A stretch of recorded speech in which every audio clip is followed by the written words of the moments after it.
All right, welcome to the most recent edition of Those Who Do the Podcast. Today, I always say I'm very excited to talk to this person because I always am, right?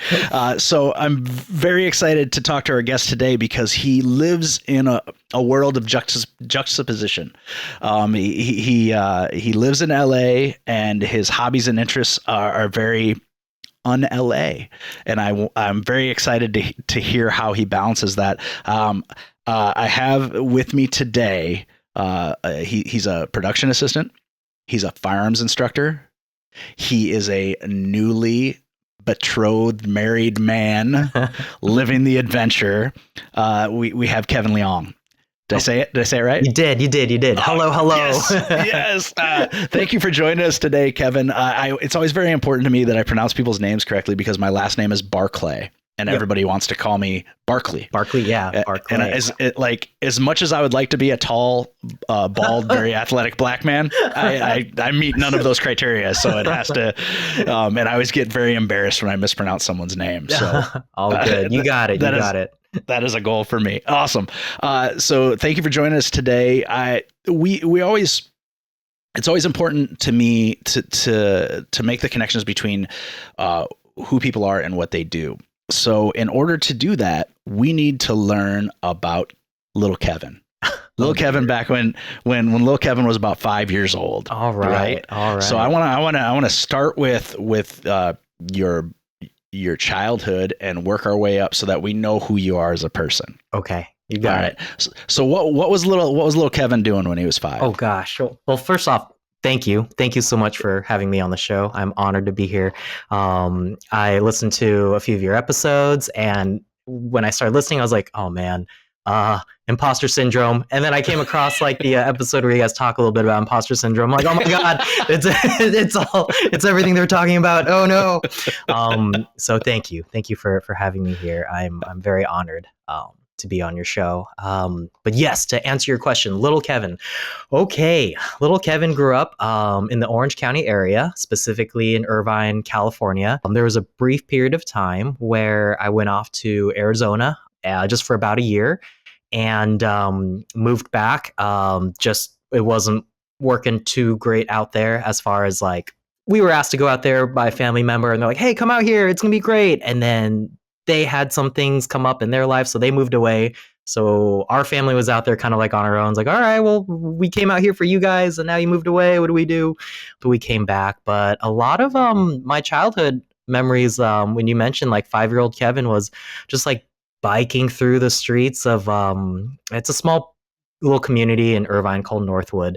And it's an interesting community because there is like a green belt, I guess is what you might call it, that connects a lot of the streets. So if you look at a map, it's like cul-de-sac, cul-de-sac, cul-de-sac, cul-de-sac. And like through the middle is a large green belt. And like that was the best because it was the time. And I was born in '88, so I couldn't quite claim to be an '80s kid, but like it had that vibe, you know, you're on your bike, you're with your friends, you're out till sundown or whenever, getting into trouble, you know, like doing bike tricks off of like random things that you can find and falling down and all that stuff. So I feel very blessed to have had that kind of childhood because I don't know if that's what kids are doing nowadays. And obviously our world has changed, but yeah, that was a lot of my childhood of just like being out on my bike, summer days, swimming, barbecues, and yeah. So your family structure when you were younger, Yeah. What would your folks do? My dad is a engineer, and so is my mom. Actually, my mom, my sister, my dad—they're all engineers, and a lot of those memories actually are tied to them starting their companies. So, crazy story. And I'm gonna condense it immensely, but my dad started his company kind of out of like he I don't know if like necessity is the right word, but basically he started the company with two other partners, and they literally, in a nutshell, kind of like left overnight. Like the company was in debt, they were in some financial troubles. I believe he was like only assigned to be the engineer to design the products, and to like bring the products to life. And the two partners just up and left, and so he was stuck with like, okay, like how do I? We still have orders to fulfill, and during that time, they had orders from customers that like the products weren't even made yet. They were sold a little bit on the concept, and told them that like, all right, yeah, we can do this, but we need to make it, but we don't have like the physical product yet. So it's just him now. And so pretty much he yeah, a lot of memories was just like them taking me to the office because they had to, or sometimes kind of being left at school because they got bogged down with something, and I'm just sitting on the lawn and it's like 4:30 and saying hi to the custodian, and it's just like, yeah, just waiting, it's cool. And yeah, so a lot of hours. I remember them, yeah, just being at the office with them. I think to keep myself occupied, I would take apart their trash cardboard boxes from some of the shipping that they received and like make little forts out of them. I built a lot of Legos during that time, in the sense of just like I had a little bucket of random pieces, and you just kind of like make those as you do. And fell asleep a lot underneath the conference room, a conference room table. And there were times where I could remember like I would fall asleep playing Legos, wake up and see feet and realize like, okay, I recognize those shoes. I don't know those shoes. I should probably be quiet, and and just wait for the meeting to end, and things like that. And yeah, this was like, yeah, when I was like 5 or 6, not last week, I promise. Yeah, I do still play Legos though, but not underneath the conference table. I'm now on top of the conference table. I'm a little older than you. I was born in 79, but I remember Legos when they were just Legos. Okay. You know, okay. like when you didn't have to go buy a Star Wars set. Yeah, you know, right. you just had that giant bucket pieces of Legos. Yes. Yeah. And then you were creating them not by like directions, right. but from your own creativity. And that was hours and hours and hours of fun, you know. Yes. I think everybody had that just random assortment. And then I don't know if were they still doing Legos in McDonald's Happy Meals when you were a kid? They were not. By that time, it was like mostly movie references and some of the characters, but no, yeah. But they had Legos in the McDonald's Happy Meals. That's awesome. Yeah, they would have a little. Oh, it'd be fantastic. Well, with as expensive as Legos have become now, I don't know. Hey, same thing with McDonald's too. Like, like the price of an egg McMuffin, and oh man, yeah, okay, yes. when I was in high school, we would have open lunch, and I could go to the McDonald's down the road from the high school and get a Big Mac meal for $3.07. That was a Big Mac meal. Yeah, the whole meal. A whole meal. Yeah. Oh my goodness. Yeah, I think like nowadays it's like 15 or 12. I don't know. It's like a restaurant burger now almost. Yeah. Yeah. Without the restaurant burger quality. Yeah. Right. Well, I mean, wait a minute. Should McDonald's want to sponsor me? Your burgers are delicious, McDonald's. That's right. Yes. I will. Yum yum. That's right. You got to have the disclaimer. The things that your guests say, you was it do not condone and may not, like, I don't know, fully agree with. What is that disclaimer? Yeah. I mean, that would work a lot better if I hadn't just said it. What kind of products was your dad's company designing? Okay, so again, here's the thing. Okay, I went to film school. The rest of my family members like are engineers. So if they hear this, they're gonna be like, that has nothing to do with what we do. You know, it's like, but I'll do my best. All right. So even though I grew up with this technology, like only maybe 4 years ago, I was like, oh, so that's what you guys do. Like, that's what helped put food on the table for me. Okay. That's what sent me to college. Okay.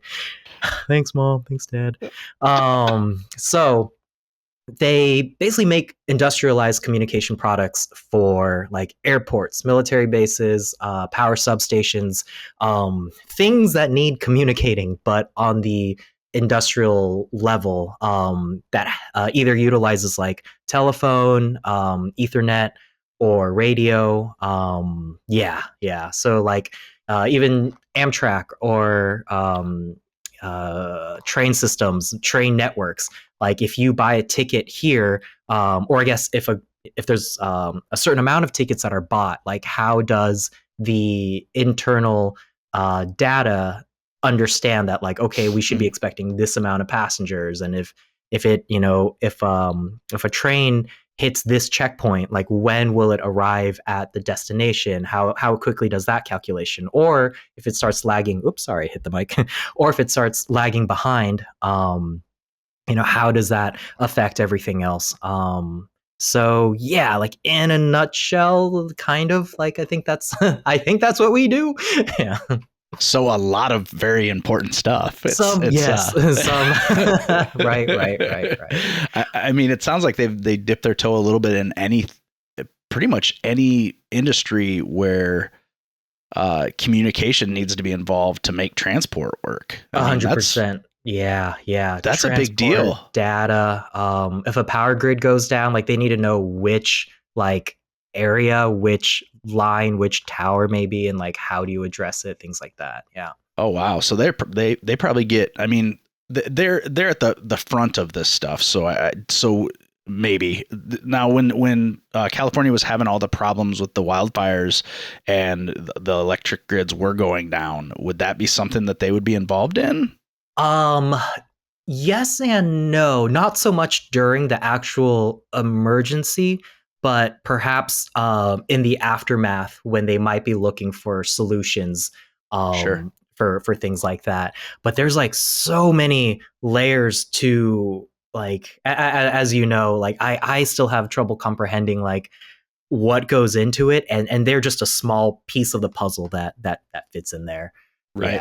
Yeah. Right. Mm-hmm. So you got mom and dad were engineers. Sister would become an engineer. Now, is it just you and your sister as far as siblings? Yep. Siblings. Us too. Is she older or younger? Older. Yeah. We're about 4 years apart. Do you think that, was there any, as a kid, was it assumed that you would also be an engineer? Or in the beginning, I no. Maybe in the beginning, like, okay, the podcast, so it may not be apparent, but Asian American here, Liang, growing up in a Asian cultured household, there was a little bit of an expectation of like, okay, maths, sciences, doctor, lawyer, maybe. I'm very grateful that I would say I have like the least, like probably one of the most easygoing parents. They let me like do theater and go to film school. So, but I think part of it too was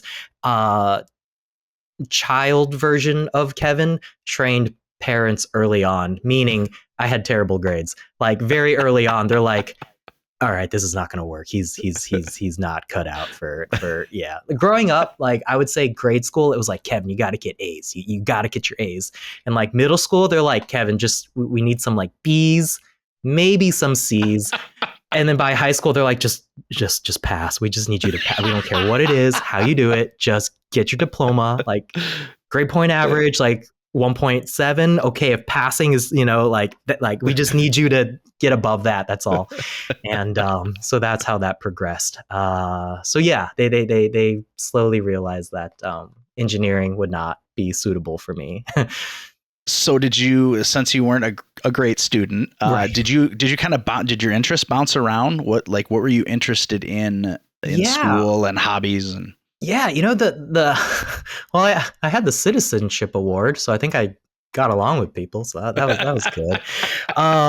But interest, yeah, like I would say probably starting middle school, I dabbled around into theater and started to enjoy the performing arts and storytelling, and that slowly kind of transitioned into filmmaking.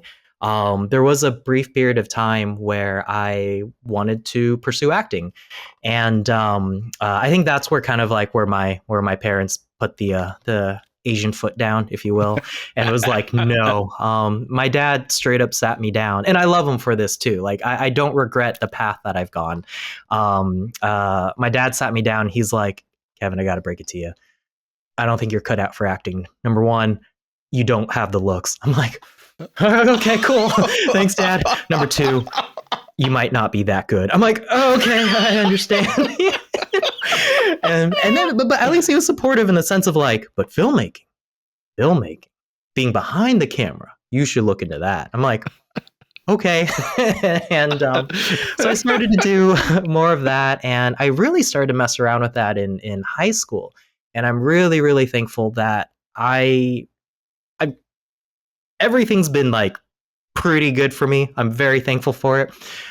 I was able to go to a great high school, because my parents, like, they were able to provide that for me. It was a private high school that was pretty new at the time. I think they've opened in like 2000, maybe 2000 was when it first opened up, and I think I was their first actual like graduating class that went there from freshman through senior. So at that time, that high school was still trying to figure out itself. It's Sage Hill School out in Newport Beach, California.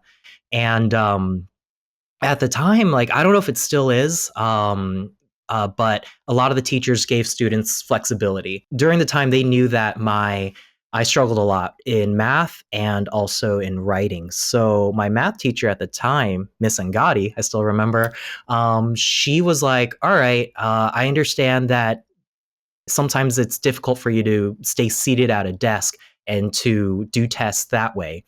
So she let me basically, before class or after class, to write on a whiteboard like my answers, because for me it helped standing up and to see the problem visually on a board, especially when it came to geometry. So I could do all the calculations to there, all the all the angles and all that stuff. And again, super lucky because that school at the time had the technology to do it, meaning the whiteboard I was using at the time, it could record onto a computer how you were writing. So I could just, write my solution, show my work, hit save on the computer, and then everything I wrote on the whiteboard got saved, wipe it off, start again, do the next problem. And then in English, I believe it was Miss Hawkins who allowed me to do this. I had a lot of trouble getting essays done. So I came up at the time I was dabbling a lot with editing. So I think it was it Movie Magic? It was Movie Magic and one more. I think at the time it was Adobe Premiere Pro, because it was Adobe Premiere Pro, and then I think the cool thing later became like Final Cut, and now a lot of people are using Adobe Premiere Pro again. But it was Adobe Premiere Pro, and I had a lot of trouble writing essays, but I could piece together kind of like a movie. So I had to write about they called it the Black Sox scandal, which I think was about the White Sox baseball team at the time in like the 30s or 20s or something, where something about like the whole team basically threw the game. Yeah. And so I collected like newspaper clippings, photos. I can't remember if I found interviews, but anything that I can get my hands on with visual or audio references, I would edit it into a video. And and so like visually, it's like, okay, great, I have a video, but I need to talk about it now. So how am I going to explain this story? Oh, I got to write a script. So I wrote a script, a voiceover script that would describe, what you're seeing on the screen. And then when I took a step back, I realized, oh, I wrote essentially my essay here, but just in script form. So I was incredibly lucky that the high school I went to at the time allowed me to experiment with that type of stuff and to find my own way of learning. Early on in high school, like I was diagnosed with ADD, and like minor dyslexia. But for me, like I was always just like, no, Kevin, you're just lazy, you're just dumb, but I know it's a real thing, and I'm not saying other people with ADD are that way. I just, for me, I was like, I think I just need to work harder. But no, it's a thing, and I struggled with it, and my dad is also diagnosed with it as well, so he could kind of empathize with me on that level. So yeah, kind of high school, like middle school, high school, really started to explore more and more of theater, acting, the arts. In high school, also did a lot of theater as well.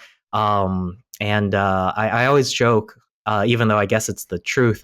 Like graduating high school, my only two A's were theater and PE. And those are my two A's. Everything else just kind of, fell by the wayside. Which is funny because generally those two things do not succeed together. It was weird. Yeah. I love going outside. I love running around and doing all the sports and all that stuff. And that was the irony too. Like, because my GPA was so low, I couldn't play any sports. Like I wanted to play tennis. I wanted to swim. I swam all throughout my life growing up. I wanted to, try out football, like it was just kind of like, oh yeah, like you watch the high school movies and the football teams. Like I want to do that. Like, yeah, that's cool. But I couldn't. But the loophole was that they let you do theater. So I was like, okay, I guess I'll do theater. And then, so that's how I kind of got more and more into it and then to filmmaking. And, but yeah. What was your socialization like? Did you have a core group of friends, or did you find your people in the theater, or how did that work? I would say I was lucky where I was able to, I felt like I floated around a lot from like social group to social group, but also understand the high school I went to at the time, it was just weird because it was so new, where like the captain of the football team also was the lead in the High School Musical. Oh, wow. It's like things like that where it's like, it just it's like, yeah, you have a perception of stereotypical high school and the cliques. Our school we didn't have that, thankfully. We were also very small. My graduating class was like 86 kids, I think. Oh, wow. And the entire high school itself, I think, was like less than like 400, I think. It was almost like about 100 students per class. Yeah. We have that here, but it's usually in a farming community. Okay. That's about the only way, our small high schools are, they're very different than your small high schools. Usually it's a very insulated community that is not encouraged to try new things and to develop their, so that's one of the neat things in talking to a lot of people from the West Coast is how much more opportunity there really is out there to try and experience new things. I'm in Iowa, and people fly directly over the state to go other places for a reason. I've been to Iowa. Yeah. Really? The company has some customers out there, utility stuff out there. Yeah. Where in Iowa did you go? I think closer to Des Moines. Oh, okay, sure. Yeah, okay. Yeah, that's about 2 hours from where I'm at. Yeah. Okay. And then you said when you lived in Arizona, where'd you live in Arizona? Phoenix. Yeah. Phoenix. Just for 1 year. I couldn't even walk yet. So yeah. Right. Yeah. I don't think that counts as my Phoenix dues, but yeah. Yep. Now your folks, were they first generation? Were they born here? Okay. I'm sorry. It's first generation. They immigrated here in late 70s, early 80s. Yeah. Okay. How did they end up here? What was the Yeah. So my dad, he came here for, was it work or school? I think it was work. And then my mom, her family immigrated here, and she started out on the East Coast in the Boston area. Oh, wow. And they met out here in college. My dad started out here for work, and then he ended up going to grad school, and they met in grad school, I think at Cal State, either Cal State Long Beach or Cal State Fullerton. That's where they met. And the funny thing is, they grew up 10 minutes away from each other in Taipei, Taiwan, but they met here. They never met each other. Yeah, even though they're 10 minutes away, where they grew up back home. That was kind of funny. The world is a very small place for as big as it is. Right. It's the coincidences, and we talk a lot on the show about serendipity. Yeah. And how it seems like just very serendipitous moments will lead into life-changing experiences. And I would say that's kind of one of them. You travel thousands and thousands and thousands of miles to meet and fall in love with someone that was 10 minutes from you where you were before. That's really cool. It's Yep. really cool. And I always am interested to talk to people who are first generation Americans and learn the story of how their parents came here, because my grandmother was from Belgium, Okay. and Okay. her and my grandfather met during World War II. And it's Whoa. like listening to them talk about their story was always one of the most like interesting things to me. So I always Yeah. love hearing the story about how people came here and chose this country. Yeah. My wife and I joke a lot, like about people that were born other places, and in some cases how fortunate or not fortunate they were. And it's Yeah. like, Yeah. why couldn't we have been born in Oregon? Like why were we born in Iowa of all places? Because it's like, oh, if I want to go to a museum. Oh, okay, well that's going to be a couple hour drive. Yeah. Yeah. So and to see a forest, like a real forest, not like a green Sure, belt, sure, but sure. an actual forest. Yep. That's going to be a With couple hour trees? drive too. Yeah, trees. What? Corn's a tree, right? No, corn is not a tree. Oh.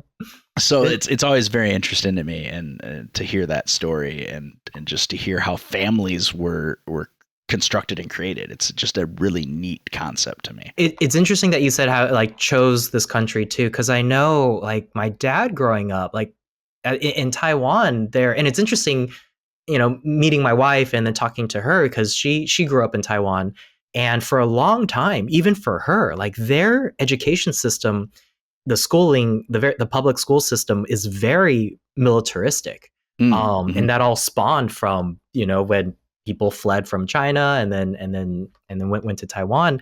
And I'm no historian, and so I'm just kind of theorizing based on the some of the stories I've been told. My thought is it was very militarized because it was just a brand new country, and they're like, we cannot like fall. Like one, they had the mentality of like, hey, in a few years we're gonna go back to China, and like that's why like they called themselves like Republic of China, People's Republic of wait, was it? No, I'm sorry. Taiwan. Oh my God, I'm getting this mixed up. But basically, if you look at a Taiwan passport, it'll say ROC, Republic of China. Okay. And because during that time, it's like, yeah, in a few years, we're just going to go back. They even had meetings of like, all right, when we do go back and when we do win this war, like you're going to be the secretary of like, transportation. You're going to be the Department of Agriculture. Like they had all these ideas, and then it just, never happened. So like it was a very, very strict system. And my dad grew up in that school system, and he did not flourish. Like he got in trouble all the time. He did not like to follow the stringent rules. He would very rebellious type, and that would transition a little bit into their work culture as well, where it's like you study so hard to get into this college, like everything is dependent on your grades. If you don't succeed in this big high school exam, then you don't get into this good college, and you don't get good work. And he knew that like I'm not cut out for this, like I'm not gonna be able to pull these grades. So for him, I think early on he kind of had his eye on the States. And it's funny, he did like a brief, it wasn't quite an internship, but basically the work that he was doing in Taiwan, they sent him on like a little bit of a work tour for like some related companies or partners. And he toured around the States for a bit. And during that time, when he came to California, he's like, my God, the weather here is amazing. And like that was the big deciding factor. He got off the plane and he's like, this weather here is great. Like in his head, he kind of started to make the decision to come out here. And so yeah, like that was something interesting where like he just knew that was not the type of culture and society that he wanted to be in. And I hear similar things from my wife as well, where she was just like, yeah, like just how it's just a different culture, like different schooling system. Yeah, different education system. Do you think that because of your dad's struggles, that's where his empathy grew for you and what you're struggling with? Oh yeah. Like there'd be many nights, and I love my mom for this. It's a good balance, you need both. Like my mom would like spend hours upon hours with me, like helping me with homework and just like making sure that I'm doing it and understanding the concepts. And then if I got bad grades, she would like, make it very, apparent that like, hey, like this can't happen, and like, how like you're in trouble, all that stuff. And then my dad would just kind of be quiet. He'd just be quiet in the background. He wouldn't say much. He would never like, I don't know if scold is the right word, but like he would never like be angry with me, but he wouldn't also, obviously encourage like, oh yeah, like he'd just kind of like sit back. Cause I think he knew that at least I'm trying and I'm in an environment where, my mom is also trying. So he's like, all right, that's already much better than what I was attempting, when he was a kid.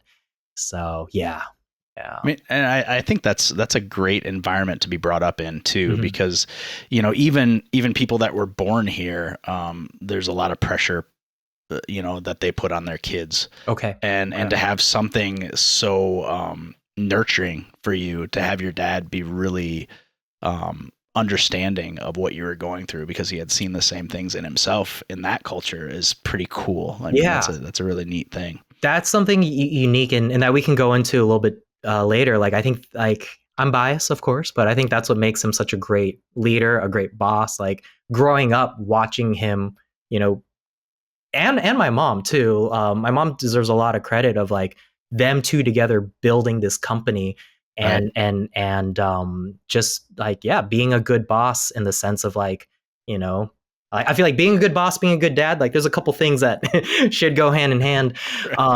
And how he treats his employees and trying to see the bigger picture and like the personal story of each person, and then trying to remedy what hurdles that may come across in their performance and things like that. So it's been really cool to kind of like see that and see more of it too as you get older. Yeah. Right. Absolutely. And so mom and dad were both working for your dad's company, right? Is that Yeah, yeah. okay? We Cool. all work together here. Yeah. But there was a period of time where like when the company like probably even before the company, my dad had a small computer shop. And at the time, like it was a similar thing where like he would have to teach himself certain programs as far as like marketing to create like ads for himself, and also learning like accounting software to try and figure out how to run the computer store. And even before the computer store, or maybe even during the computer store, like we depended a lot on mom, like Mm. because she was working for Hughes at the time, like Howard Hughes. Like I think at the time they were doing like it was kind of wild. I think they were doing like missiles at the time. Like she was telling me about like doing missile tests and like engineering stuff with that. Like Oh, yeah, they did like anyone who's in the aero aeronautical industry is gonna like cringe at everything I'm saying because I don't have a full grasp of it. But like yeah, Howard Hughes, like or Hughes Company, I think they did like airplanes, missiles, like all aviation stuff.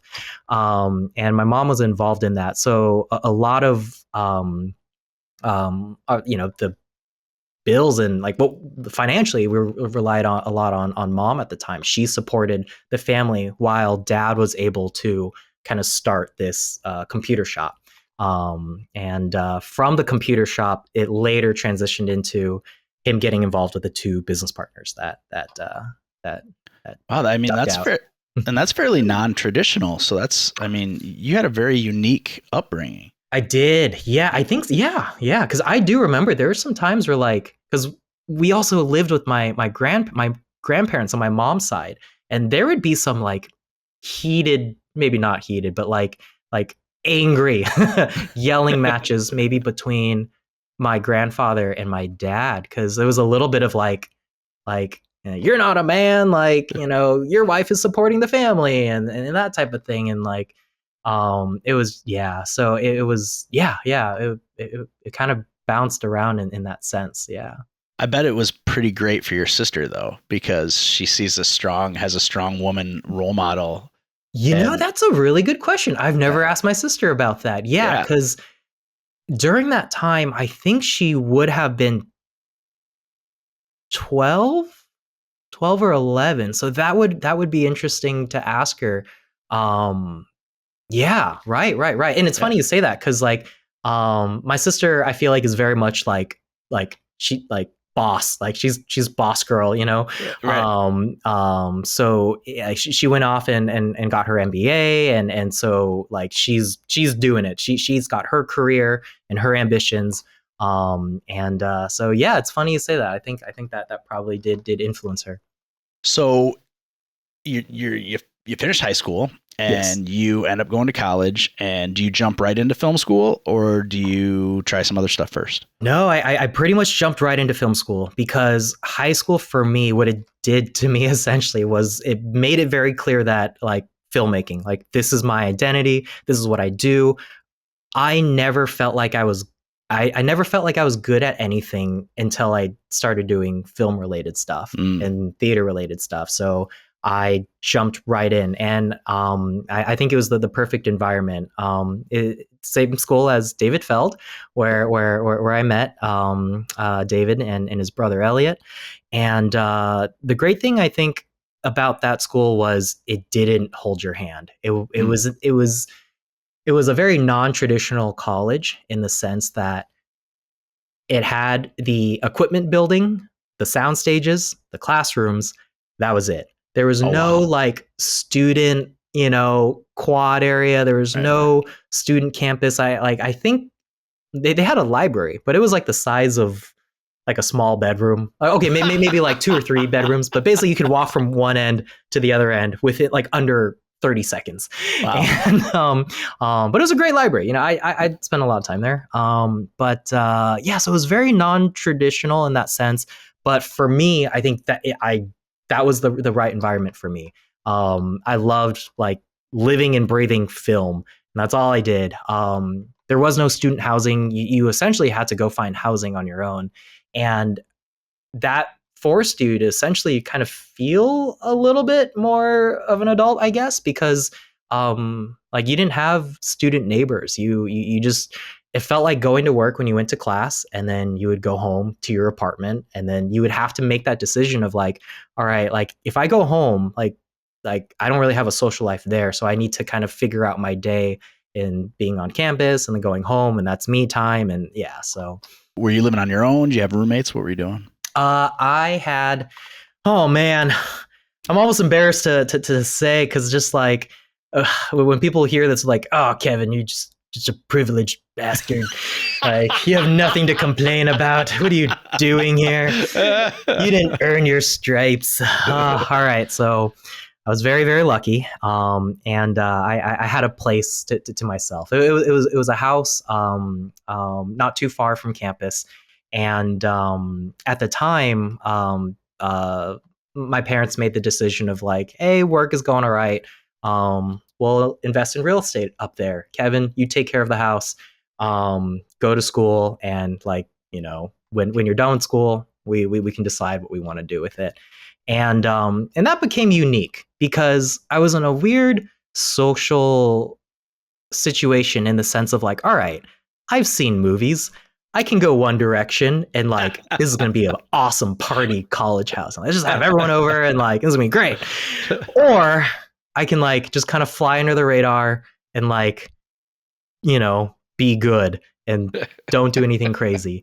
And so for the first few months, as I was trying to make friends, I just lied to people and said, "Oh yeah, I live with my uncle. We live here," just as a way to like not, Ah, bring it up where it's like, "Oh yeah, we'll go to Kevin's house and all that stuff."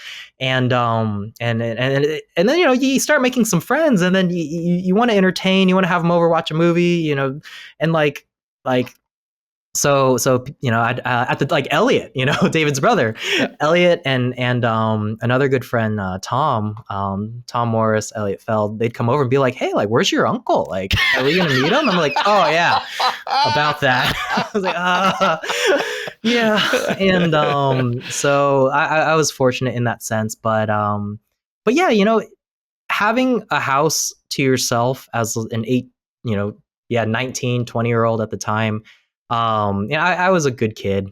And I didn't really, have any crazy parties, but like you Right. end up just having to do some random things where like one day I got a letter from the homeowners association. 19-year-old like getting a letter from a homeowner association. I'm like, what do I do with this? And they're like, oh, your grass is getting out of hand. You got to cut your grass. But shit.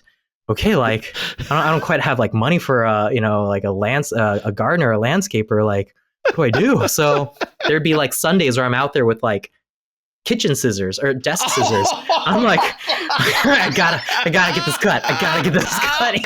They're gonna bill me another fine. Finally, I ended up getting a little part-time job at the at school at their computer labs, and got some money and bought a little push mower where you have to like push. But the problem was I realized trees. You can't push through a tree. So now the trunk, stem, the trunk. The city California boy here, like not knowing how to describe trees. Like the trunk, there's just a bunch of grass coming out. Like I can't push through it. So there I am back again with the scissors, like trying to trim around. Just doing my best to be a responsible adult as this like 19-year-old, 18-year-old, like with his house. Anyways, that's awesome. So you and your imaginary uncle are living in this house. Yep. And cutting grass with scissors. Grass with scissors. So then you are making your way through college. What types of projects are you working on? What are you gearing yourself? What direction are you headed towards? Sure. At the time, I was just soaking up everything. I loved it. I wasn't too sure what I wanted to do, but I knew I loved being on set. So the Brooks Institute, the school that we went to at the time, it was unique in the sense where I felt like, and maybe this is true for a lot of film schools, but I felt like a lot of the students got work immediately, either during college or after college. And when I say work, though, it's not like, hey, I'm an executive at like Universal or whatever, but it's just like, grunt work. They need a PA here, or they need grips and electrics there. And if you don't know what a grip or electric is, please check out Zach's previous a couple other episode, I think back in October, where David Feld talks about grips, best boys, and anyways. Yeah. That was real helpful, David. Thanks. I'm glad that you refused to tell us what it was, and that it's a big industry secret. And like I felt like our school at the time, they did a great job of pumping out people who worked. I was going to say like gaffer and DP, director of photography, but I realized maybe not everyone would know what those means. But basically, people who dealt with lighting, lighting, equipment, all that stuff. And so, since a lot of our students were getting too much, for my impression, everyone's experience could be different. Since a lot of people were getting work in those departments, I was fortunate enough to kind of tag along. And a few of those jobs, like, were paid too, which I thought was amazing, as like a freshman in film school. So I did a lot of like grip work. And like, thankfully I had this mentor that kind of took me under his wing. I haven't talked to him in years. Greg Picard is his name. And at that time, like, he would just take me on a bunch of music videos. Like one of the first jobs I did, I think, was like a Pennywise music video. And what else was there? There's like a lot of random jobs here and there, of course, student projects. But the funny thing is just like, it wasn't until years later where I started to PA. And usually you PA first, right? But like, I became more of a grip first than I was a PA. And I had a little bit of a grip mentality going into PA work. And we can get into that later when I start to PA, when I start to kind of see the differences. But yeah, during college, a lot of grip work. And some people, they started nicknaming me Padawan because I was just like Greg Picard's Padawan, and would go on jobs with him and things like that. And towards the end of school, I started to kind of figure out like, all right, like, I think I want to look into producing, because you jump onto enough jobs and you kind of experience some bad ones and you see some people who you might not want to work with, and what those characters are like, and you're like, who's responsible for this? Like, who put this terrible production together? Like, who's the boss? Like, who do I need to talk to? And then I was like, okay, like, all right, like the producing role. Obviously there can be some other factors involved if there's like executive producers, all that stuff, but generally the producer role, you can kind of like call the shots, and then you try to piece this machine of a movie together and try to make it run as smooth as possible. So I started to kind of head towards the end of school. So I have only recently learned that there are about 4,000 different types of producers.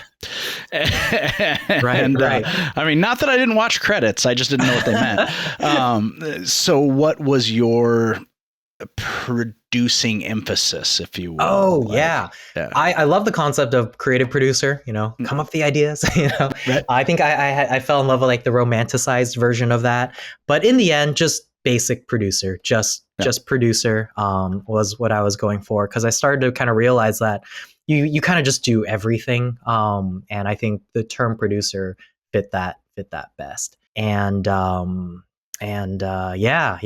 I just like having a bunch of flashbacks of like different experiences, and randomly, like after I might be jumping a little ahead of here, but after college, when we started to try to put this movie together, it was our first movie. We found a couple different mentors, and one of them was Jeff Levine, and he did he produced like My Big Fat Greek Wedding, things like that. He taught us a lot, as far as just like, you just do everything and nothing at the same time, seemingly. You're a therapist, you're an accountant, you're a technician sometimes. Like, you just get things done. Like, you find the money, like you just do everything. And I was like, oh, okay. He was great. But yeah. So now you mentioned that you're putting a movie together. What did that movie look like? What were you working on?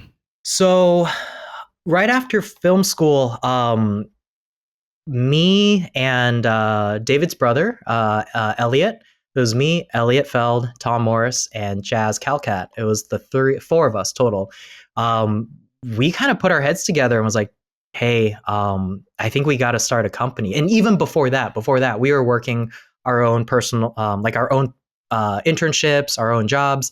And I think it was during that time when we were working for other people, we're like, man, like, we should try to give this a shot.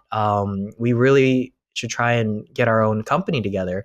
And I don't know, like, thinking back on it, it's so cringy a little bit. I was like, man, who are we to think that, like we could do this at 21 years old, and like, we're going to start a company and make a movie and all that stuff. But the funny thing is, the majority of it, like, the company obviously and sadly didn't survive, but we made our movie. We got it financed, we got it sold. Did we make our money back? I don't think so. I don't know. I'll have to check with Tom. But we did it. So like, after film school, we were unhappy with all with the jobs that we were currently doing. We were big dreamers, we had ambitions. We were like, yeah, out of film school, like, our career is going to look like this. And then you realize it's not. And then we were like, all right, well, how do we make it like that? How do we get there? And pretty dumb decisions at the time. I feel like I'm the only one that did this. I don't know why. I thought, anyways, but like, one night we had like an emergency meeting, like an emergency like group friend meeting. We're like, all right, Tom, Elliot, Jazz, like, Kevin, we're going to meet up at Denny's at 11 p.m. and we're going to talk about our lives and our life plan and how we're unhappy. I don't know if this was like a collective decision, but this is just how I remembered like going into the meeting of this is what it's going to be about. So we get there, and then we were talking about how we're unhappy with our internships and our jobs. And if we do start this company, like, how are we going to do it? And we came up with like a really rough, terrible plan that we thought was a good idea at the time. And then coming out of that meeting, we were like, all right, and we're going to quit tomorrow. I was like, okay, yeah, we're going to do that. Oh my. Yep. I don't know. I feel like I was the only one that did that, but basically I won't name any names. I'm entirely embarrassed, and I guess this is the one thing that I do kind of regret. But I was interning at the time for this producer who used to like be involved with Disney, and he did some quite notable movies in the 90s, 80s, and 90s. But it was just a weird environment. Uh, there'd be some days where some coworkers straight up would be like downing like a bottle of Jack like in the corner, and I'm Wow. just like, is this is that is is that is this what we can we do that? Like what's going on here? You know? And like there was another intern that was like, they told our boss in advance that they were going to do their student thesis film and not come to work, but the boss got really upset and was like, you need to come to work like on the day of the shoot. So he left his thesis film that he was producing, came to work for a few hours and left. And like, I could tell he was crying. And I'm just like, this is a weird environment. Like, I do not like this at all. And again, admittedly, very immature of me. I did not handle this well. Big life lesson learned. But I basically just wrote an email, night of Denny's night, and was like, I'm not coming in anymore. Yeah, thanks. I'll mail you back the key, because I also had the office key. And here's the thing: the office key was the house key, because we were all working out of his house. Oh, wow. And I think that's what set him off, because inside I knew that, and this is a big thing that I started to learn about myself too. Like, I'm a very like avoidant type of personality. So I knew that he would be angry, and I knew that I get a lot of calls and emails. So I just shut everything off. I was like, I sent the email and I'm like, all right, and thanks, and like silent phone, and like didn't check my email. And yeah, he ended up calling like my parents, and like, because like when you fill out your information as an intern, you have like emergency contact, all that stuff. Right. And lesson learned: never put down the true emergency contact info. And so like this guy, and I'm very upset about this. Like, he has a terrible temper. He like cussed out my mom, and like he crossed some lines too. Wow. And like, so like my dad obviously got upset, and like there were some lawyers in the wings that we were starting to prepare to be like, who is this guy? And then I got a call from I'll at least say where, this was in Malibu. I got a call from Malibu Sheriff's Department saying like, you have property, like, because I've heard before that he's buddy with the sheriff there. So I think he probably made a call, and then like they called me saying that I had property that I needed to return, meaning the key, all this stuff. So that was a very smooth transaction, leaving that internship. But anyways, yeah, long story short, like I took the key back. It was a very like traumatic day. And I know some people say like, yeah, like that's your generation, like terrible, like employees and not following through. And it admittedly, like, yeah, like shit, man, like I don't know why I thought that was a good idea.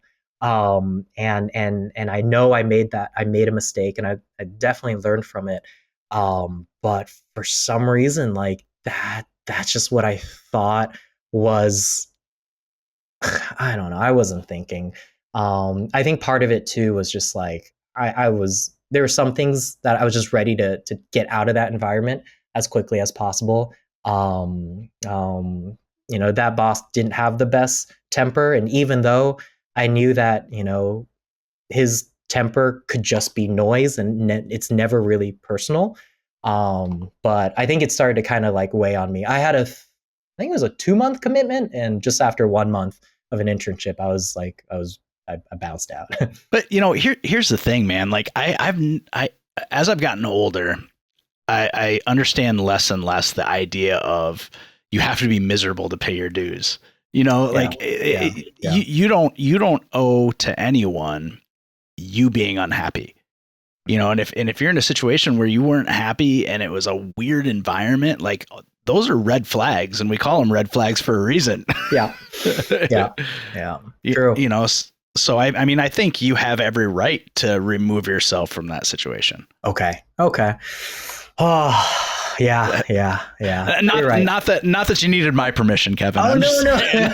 no! It helps though. Helps though. Like, traumatized Kevin's like, thank you. Well, and if you had made a habit of starting things and not finishing them, that's very different. Right, right, right, right. True, Yeah, yeah. true. So, But I don't think you should be so hard on yourself. okay. I think he maybe had it coming a little bit. I think that was a big motivator to when we did start our company, like to keep pushing me forward because it's like this has to work now. Like Right. after that rocky start, like I've got to make this work. And yeah, like not too long after, I'd say literally probably 2 days later, I was meeting up with the rest of the guys and we formed our LLC. We did our research, and it's funny. I think one of the things that we did, and maybe this is probably frowned upon, but I realized that there were some lawyers, because going into this, we wanted to seek out entertainment legal advice. So going into this, like we want to do this right, we want to do this legally. We're looking to raise financing, and this was pre Patreon, what is it, like, is it Kickstarter? No, like, Yeah. different, different type of donation website platforms. So we were trying to figure out how do we raise money and how do we do it legally. So yeah. And so like I found lawyers, and some lawyers would say like, hey, free consultation for 30 minutes. I was like, ooh, like, okay, like let's look into that. What if we just like categorize like 30 minutes with this lawyer, get that information, and then talk to this lawyer for 30 minutes. And that's kind of what we did.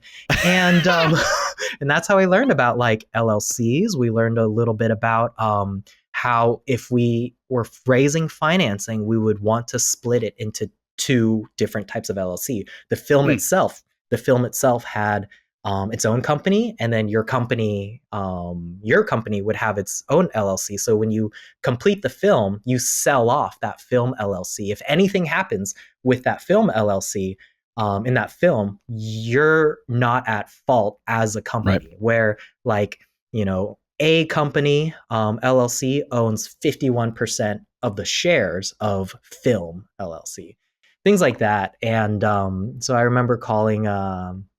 I think Firemark was his last name. Oh gosh, maybe I shouldn't say these names. People will be like, "Hey, Mr. Firemark, lawyer, did you know that like Kevin's a dick and stole your time?" Anyways, yeah, because it's moments like that where I will forever be grateful for all the people that helped us along the way. For obviously some of the people who financed the film, and then even advice. Yeah, like there's a lot of players involved.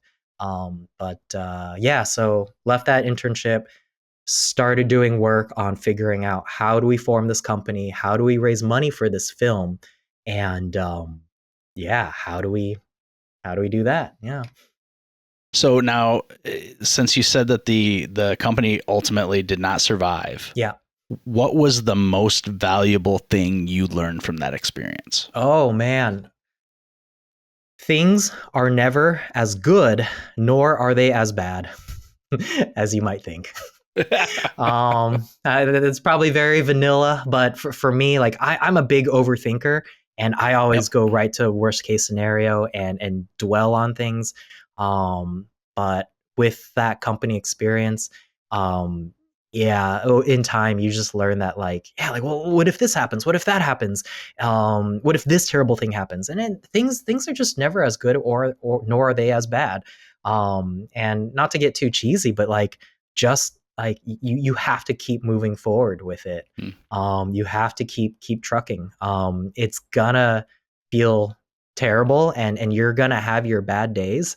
But you if you want that company to work, like there is no magic formula, there is no magic book, there's no advice that's gonna rocket you to the next level. Like you just keep doing it. It's part, like the suffering and some of the financial troubles that you hit, like that's just part of it. And I think and again, I'm in a very lucky position where I haven't experienced too terrible of things. And my family has been lucky that the company has, like our family company, has lasted as long as it has. But I've learned lessons seeing that as well. Where it's been interesting, like trying to start your own company while growing up and seeing your parents create theirs as well, and like very intimately too. Like I said, like being at work, being in the conference room, like God, seeing when the office was just like a couple rooms, and now it's like a building, things like that. So you see the ups and downs, and so the biggest lesson, like just it's never as good, nor is it as bad, and you have to just keep going. The suffering is all part of it in a way. Yeah. So after the production company is no more, Mm-hmm. you move on to do what then? Okay, I started working at the family business because here's the thing. I left the company at the time. My company that I started with Tom, Elliot, and Jazz. It was called Pelican House Productions. And a brief story about how that was is because, like in college, Jazz, Tom, Elliot lived in a house off of Pelican Ave, I think Pelican Avenue, and so all of our projects would be there. So thus Pelican House, and so we just kept that name over. Um, After our first film, it's called General Education, came out in 2012, I think, and starring, like at the time, like Janine Garofalo, Larry Miller, Mayada Walsh, Elaine Hendricks, who's also in like Parent Trap with Lindsay Lohan, Harvey Goyen, who's now in What We Do in the Shadows, the TV show, I believe. Oh yeah. Yep. And Yeah. also, I'm missing one. Oh, Mercedes Mason, who was on Fear the Walking Dead, I believe. So it's like Okay. it's interesting. Like McKaylee Miller, like she went off and did Heart of Dixie, where it was a show on WB. So it's kind of neat. Like we had all these all these players, all the talent. It was I felt like it was a pretty cool cast. We made that movie, we sold it, and we were getting ready for our second film. We were starting to do financing, and my job as a producer is to seek out, like in my opinion, I made it a goal for myself to find either money, talent, or content. And since this company was my baby, and going through the experience of my internship, I was like, this company has to work. So I could feel myself over the years, from when I started the company to making the movie to selling the movie to starting our second film. I was in major, like, I don't know if cutthroat's the right word, but I was in major, like, producer mode. And like, if you have nothing to offer me, I have no point talking to you. I would literally, this is so terrible. I would literally be at parties or social gatherings or friends of friends parties, meet people, and then go off in a corner and IMDb people. I had an IMDb Pro account, and for those of you who don't know what that is, that's Internet Movie Database. And there's a feature on it, the Pro account, where you can click on, like, let's say I want to look up Brad Pitt. Look at Brad Pitt. You can see his agency. You can see what movies he's done. You can see, and when you make your profile, you can see kind of the degree of separation. Um, and that's what I was after. I was trying to figure out, how do all these people relate? How do I get to the people that I want to talk to? And also look people up to see if, like, this doesn't sound terrible, like if they're worth talking to and like things like that. And I was in that mode because I wanted to keep this company alive. We needed the next project. We needed to find financing, or a good script, or rope in good talent.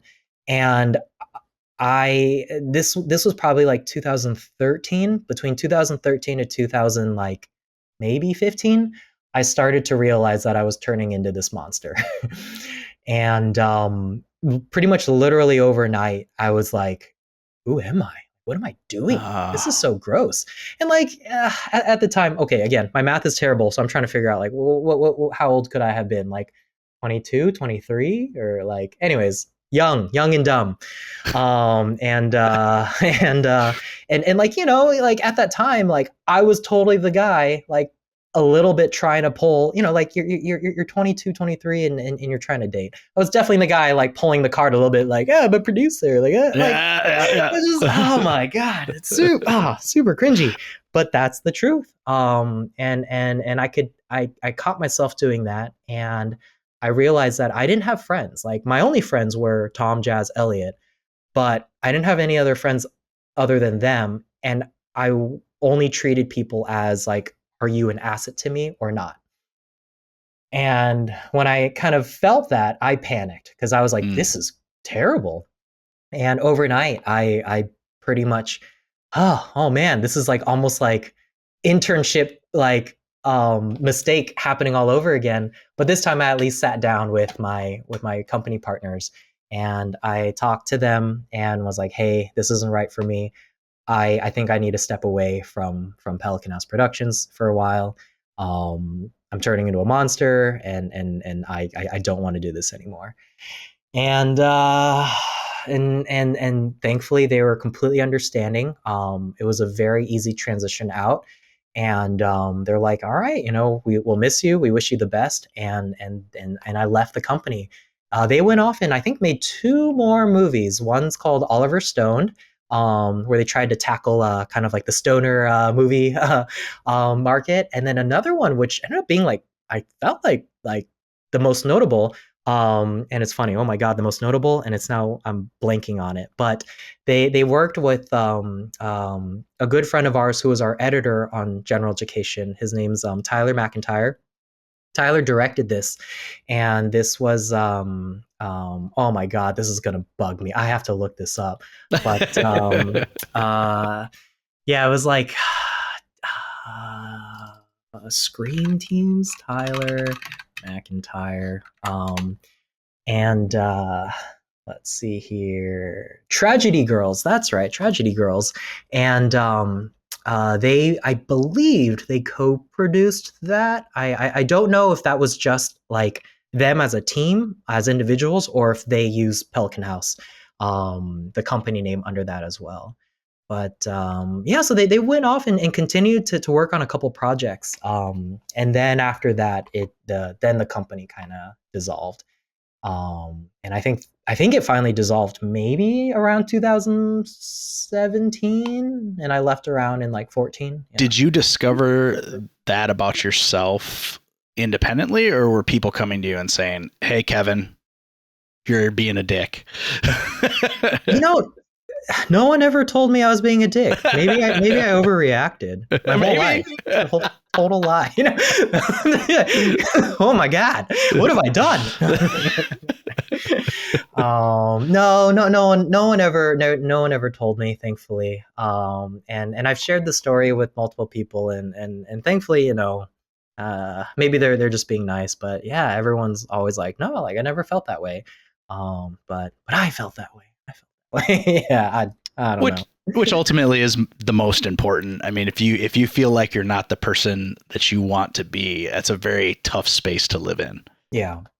So right. It's right.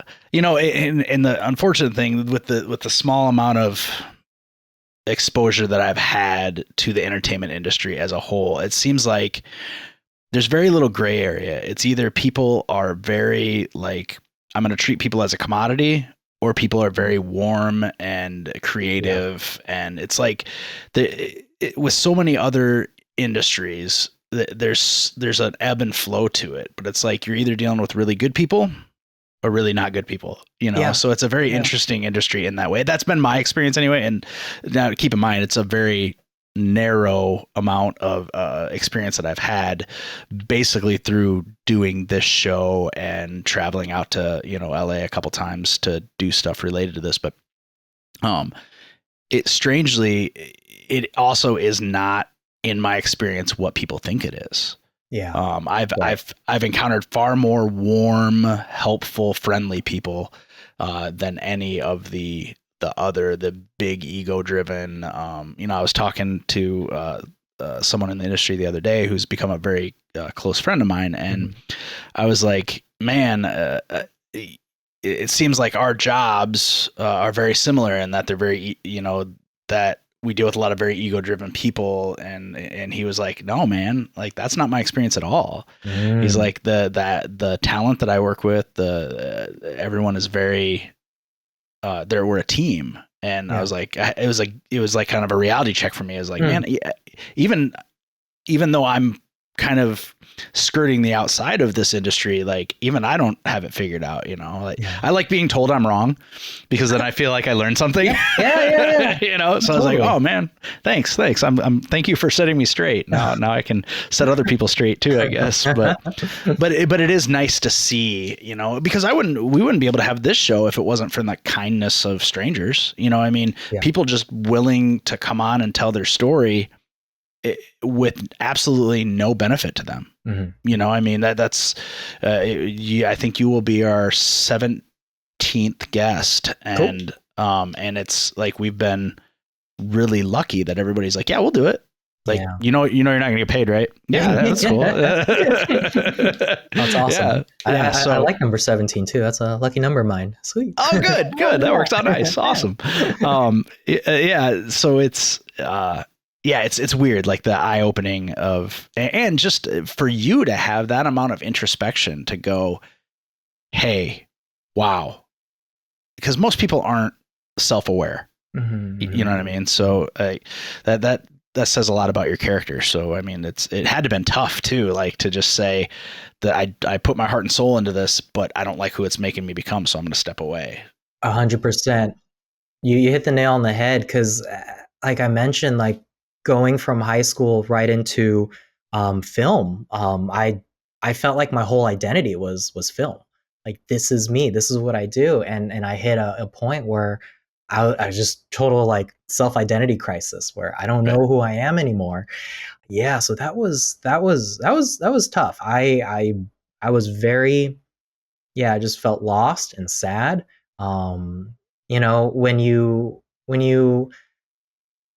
start a company with someone, you're I'm sure you've heard this before too, you're like married to them, right? But I was like married to three other dudes, and it felt like a little bit of a divorce, because like I was moving out of LA, I wasn't doing film anymore, and I wouldn't see them anymore as easily because I was moving away, and but I'm really lucky in the sense of that. I, went to the family business, and they're like, all right, well, you can, dabble around with the marketing department. We need someone to help take photos. A little bit of, Photoshop, and like, a little bit, dabble with graphic design. And so I started kind of like doing that. So that's how I kind of ended up into the family industry, working there, only to leave a few years later, but more on that later. So you go back to the family company, and you're kind of like sounds like you're basically describing you're kind of like a multi-purpose employee. Yeah. Like you're doing all kinds of different and still creative. I mean, creative stuff. Like if you're doing photos and editing and all that, marketing is a very creative field. So how many years, 2-3 years you end up back home at the company? Around 2014, I went back to the company, and then I was only there probably, I think, until 2019. Oh, wow. While I was there, again, very lucky in the sense of I was just kind of allowed to figure out my own projects. Like, there's a set of things that they need done, but they obviously wanted me to enjoy what I was doing too. Sure. So I started to kind of put together like customer testimonials, and that's how I ended up in Iowa for a little bit, where we flew out to interview customers and then kind of get their story, find out what the problem was before, how our product was discovered, how it was utilized, and how it changed their network or their system now. And you create like pretty much like a mini doc, conduct interviews, shoot, run sound, run the camera, bring that all back, edit that, put music together, create a story out of it, and then like market that. And so that was what I kind of did during that time. Those projects didn't always come up, but when it did, like it was, I did really enjoy that. That was a lot of fun. Right. So I mean, you're basically they used your skill set Yep. to help make you take some fulfillment from what you were doing. Right. Totally. Wow, nice. Totally. Yep. Yep. But I didn't last long. And nope. As I mentioned, those projects didn't always come up. When they did, it was awesome. But like there were times, admittedly, where I was just on YouTube like most of the time. It was just like dreaming of getting back into film, or like looking at like, oh yeah, what's this like cool new like camera that I want. And it was during this time, transitioning into firearms. It was during this time where, because I had some fulfillment, but here's the thing too. This is the first time now that I've experienced having weekends. This is the first time where I have a set schedule of Monday through Friday, like 8 to 6, like this is your work. And then on weekends, you can do whatever you want. When I was part of Pelican House Productions, you were just working all the time, no matter what. Social events, like on set, like editing, whatever. You're just like, how do I make this work? How do I make this work? How do I produce things to keep this company going? And now it's like, oh yeah, no, Kevin, like you can go do whatever you want on the weekend now. And so I kind of just sat down. I was like, well, all right, I have some time to kill on Saturday and Sundays, like, and like I'm finally working a little bit more consistently. Like I have a little bit of hobby money. Like this is great. And what do I do? And I was like, well, I played video games and I watch action movies. Guns seem cool. And like my family, I didn't grow up with guns at all. Like we're pretty indifferent to it. Like there was never quite a discussion of like, all right, Kevin, you're becoming an adult. How do you feel about, the Second Amendment? Like there was like, no, it was just kind of like, oh yeah, like those are there. And like, okay, people do that. And like, we have an uncle who shoots, and like, that's about it. And so one day I went out and did some research on like, how do you get your firearms license? And like, oh, okay, take this test and go here. And I bought a gun and did the whole, process. And waited my 10 days. For California, you have to wait 10 days. Right. And brought the gun home, looked at it, and was like, I don't know what I'm doing with this. Like, how do you, what? Like, this is cool, but like, I don't know how to, I don't know. Like that's all I could think of was like, I don't know. Better refer to Google, and started Googling some schools and some training programs, and ended up finding a school called International Tactical Training Seminars. And up in the, it's called Lake Terrace View, but it's like, I'd say like half an hour above Burbank, north of Burbank a little bit. And went to that school and started going there like almost every weekend. I would work at the family business Monday through Friday, and then go up there Saturday and Sunday, because they would have, most of their classes were 2 days. And then sometimes they would have like evening time classes to train you to work at night, working with flashlights, things like that. Right. It starts to get expensive going up to those classes. So very quickly, I asked if I could trade them, if I could go up and take photos for them to use on their social media. Maybe they would need videos, like quick, little 30-second, bits to market. And if I could trade those for classes. And thankfully they said yes. And so I started doing that. Some weekends I'd be attending a class. Some weekends I would be filming a class or taking photos. And I ended up just being up there almost every weekend, and did that for a few years, pretty much like from 2015 to like, continuing on, to today, basically. Yeah. What was it about fire? Was it a natural aptitude that you're like, oh, hey, I'm pretty good at this? Or was there something else about it that appealed to you? I think I loved from a technical standpoint, like the attention to detail when it comes to shooting accurately.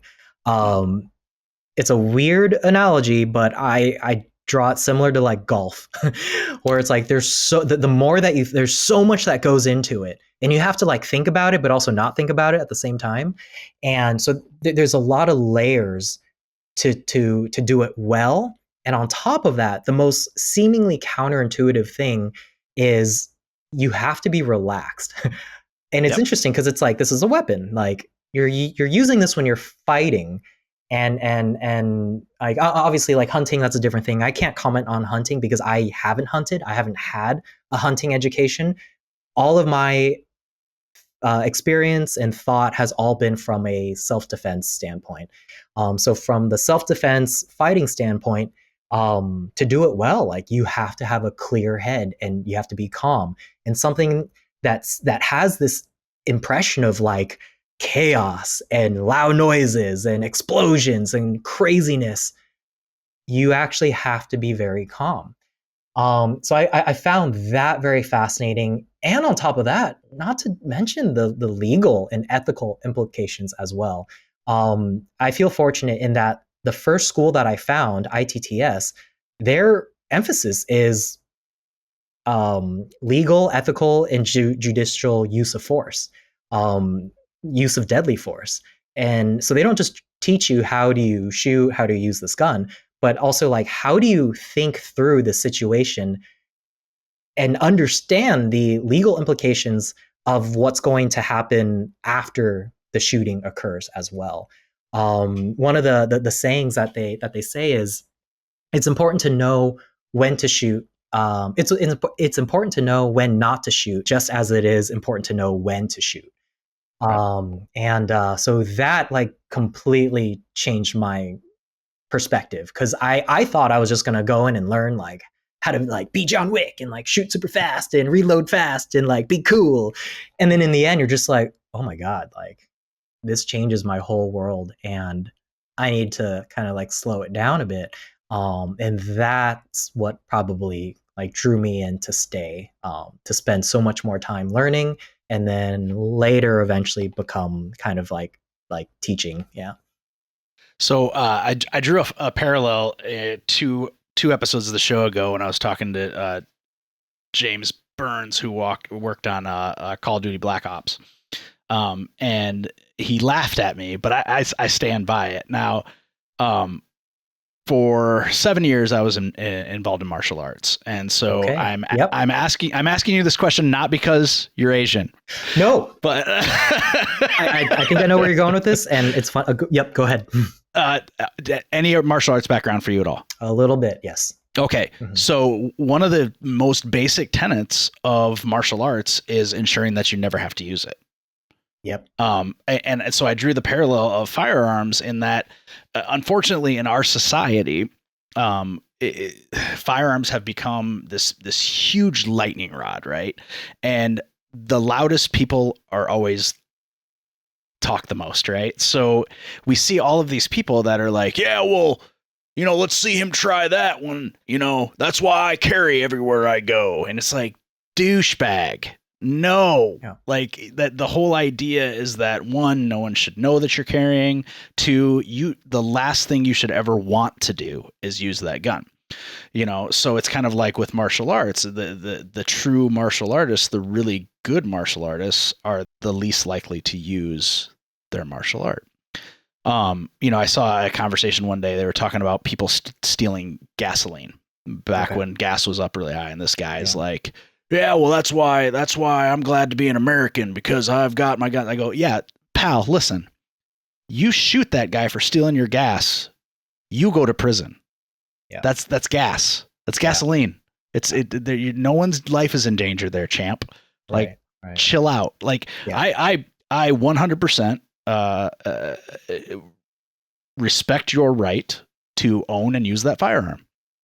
Right. But you can't be stupid about it. You right. Can't, I'm going to use this to save my gas or my TV or no, son. Like that is not the way the world works. You're going to go and that speaking back to what you're talking about, the judicial and responsible use. People don't realize that right. There is a certain amount of liability and it should probably be even more liability to using that firearm. It should be for protection of you, not for your bicycle. Property. Yeah. Yeah, Yeah. like Yep. that kind of Yep. thing. Yeah. But gasoline can be replaced. That person's life, however, cannot. And there's Right. definitely a time and a place for shooting someone if you have Right. to. But holy Right. cow, Yeah. So and that's kind of when I was hinting earlier about the juxtaposition of where you live and the politics of California in general, more specifically LA. Mm-hmm. How do you find people respond when they Yeah. find out that not only is it a hobby, but you've actually, because you have somewhat turned it into a business for yourself? A little bit. Yeah. Yeah, Yep. yeah. Yep. A little bit. Yeah. So how do people respond to that? Before I answer that, I just want to say 100% yes about the parallel to martial arts. For years, I've been saying that and feeling that as well. Where the approach that I do like to take is I treat it as a martial art. You're teaching someone to essentially fight.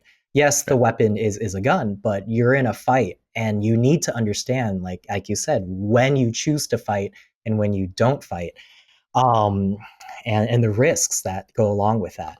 But to answer your question about how people react, it's been a really interesting journey, kind of navigating this political thing. Like you cannot avoid politics when you start to talk about guns. Like it's Right. they are together, and I try to do it uh, respectfully Right. and tenderly. What is the right word? Like carefully, because I I I don't know what everyone's experience could be.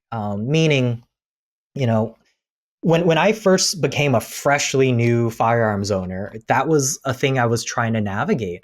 Was like, I'm enjoying this and I enjoy this hobby, but the person next to me could have had a very terrible experience and have a very different perspective and mindset.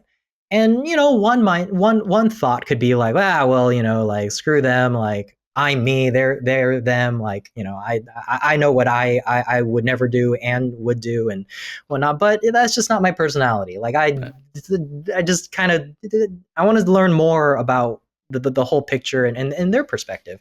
Um, so most of the time, I don't talk about it too much. I would say it's evolved. When I was a fresh gun owner in the first 5 years, like I kept it relatively quiet. Mm. And here's the thing too. During that time, I was still working at the family business, so I didn't really encounter like LA too much, and I was very much in my own bubble. And But when I did ultimately leave the family business and went back into film in about 2019, that I just kept my mouth shut like for the first few years, because I was starting out as a PA. I started over, and I wanted jobs. I didn't want people to label me as XYZ or just say anything that would risk that. But over the years, I became more and more comfortable and started to like put things on my social media and share it and things like that. When I say things on my social media, it's all just like, hey, I'm at the range. Nothing too aggressive. Right. But like being on set, it's funny when you're on set. There are some signs that you can see where it's like, oh, that's a fellow gun owner. Where it's like Right. you see the clothes they're wearing, you see the pack that they have, and like you just kind of like, hey, you shoot? And he's like, oh yeah, yeah, oh yeah, you do. And then there's almost like this moment of like, oh yeah, like your new friend, and like in between takes and in between breaks and at lunch, like, hey, yeah. So what do you got? Like, what optic are you using? Oh yeah, like I equate like to some gun ownership where it's like the nerdiest of the nerds sometimes, because Oh like yeah. you're just talking about gear and you're like, oh yeah, it's got like like this type of device on it and this type of thing, and like I cut down the weight on this and now it's got this new folding stuff. Like I don't know, like you can go really into the weeds of all the different gear, and it's like this like moment where like you found a new best friend on set, and you can like share all this stuff, because a lot of it like it's kind of closeted, because you just don't know how people are going to react when I had one person tell me when I was first finding my my firearms identity, if you will, one person came up to me and was like, when they found out I would train and shoot, they're like, well, I'm not a fan of guns, Kevin, but I don't know, it's weird because you don't look like a gun owner. I was like, hold on, what does a gun owner look like? You know, so it's just interesting things like that where I don't want to paint like draw lines and put people into corners, but like it's just been surprising where there have been some people who have the political or I identity political. I know, like, what is it? Identity politics is like not, something like too great, but basically some people who, would maybe be more anti-gun and, lean more a certain political direction where I thought maybe they would be more accepting and open, but completely write me off and pass and judge me based on a hobby that I have. And it's just like, man, like I didn't see that coming. And then the opposite would be experiencing like someone who is, maybe identifies more very conservative and has shoots a lot, firearms, not from the LA area and like super welcoming and open to me and ideas. And so it's like, it's been interesting. Have I experienced maybe some more non-friendly people, if you will, in the firearms community? Sure, okay, but that's very, very few. And like I've just it's opened up my eyes in entirely experiencing all different kinds of political backgrounds. Well, and in my experience, you basically have two types of gun owners. You have the red hat wearing, don't tread on me, flag waving, like where it's more about them being able to say that they do it than them having any responsibility that goes along with actually doing it. And then you have, as what there is with martial arts, you have responsible gun ownership. Right. And the problem is that the others, the not responsible gun owners, they're so loud that they paint the idea of owning guns for any reason, hunting, target shooting, self-defense, whatever, they paint it as being this subculture that is angry and violent and because of the loud people, especially the loud people that are now saying the quiet things out loud.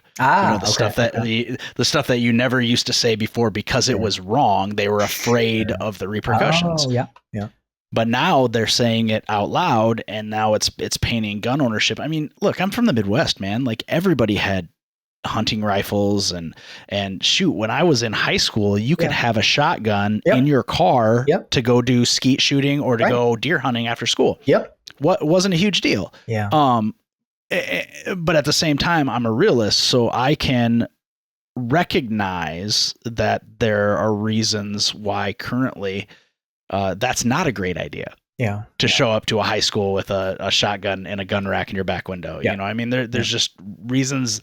Our society has lost the art of subtlety. Right. So it's too bad. And I've always said this. I've always been, I had another podcast that I started in 2007 that still exists, but it hasn't been with any regularity in the last 2 years. But I always was very adamant that I am not anti-gun at all. Not anti-gun. But I'm pro responsible gun ownership. And those things are not mutually exclusive. Like or actually are mutually exclusive, I guess, technically, because being anti-gun, you can't be anti-gun and be pro responsible gun ownership. But responsible gun ownership is so important that as a society, we're never going to get rid of guns. So why not encourage people to be responsible about their purchase, use, training, all of that stuff, which I would imagine as a firearms instructor yourself, that is probably, just from what little bit I've learned about you in the last hour and a half, you seem like a really reasonable dude. And I have to assume, and we know what assuming does, but I have to assume that's one of your focuses is the responsible treatment, usage, safety, all of that stuff. And probably is why people that normally wouldn't have been open or warm or interested in firearms are more comfortable with you because you're a better example of responsibility and gun ownership and usage. Thank you. Yeah. And like, here's the thing too. Firearms is a form of power, and with firearms education, you're essentially learning how to wield this power. And I think it's so rare to have something in our society that you can have access to where you're essentially getting an education in power. And some people abuse power, and power can come in different forms. Like money is a form of power, status is a form of power.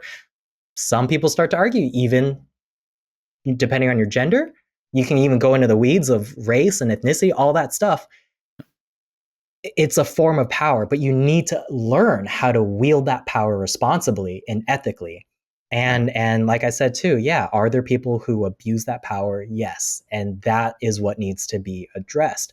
But I feel it's tough because over the years, I've always gone back and forth. Like I've had some moments where I'm like, man, like, should I just sell my guns and like get rid of all this stuff? Should I and being a responsible gun owner? Because there's been times where it's like you see on the news a tragedy happens and you're like, crap, am I part of the problem? Like, am I part of an industry that's like, and for me, I've grown a lot from it, and I don't feel that way anymore. But I've had a lot of moments like that, and I know of a few people who have like sold off their guns and stuff, and so that got me thinking, because that type of stuff, like it weighed on me.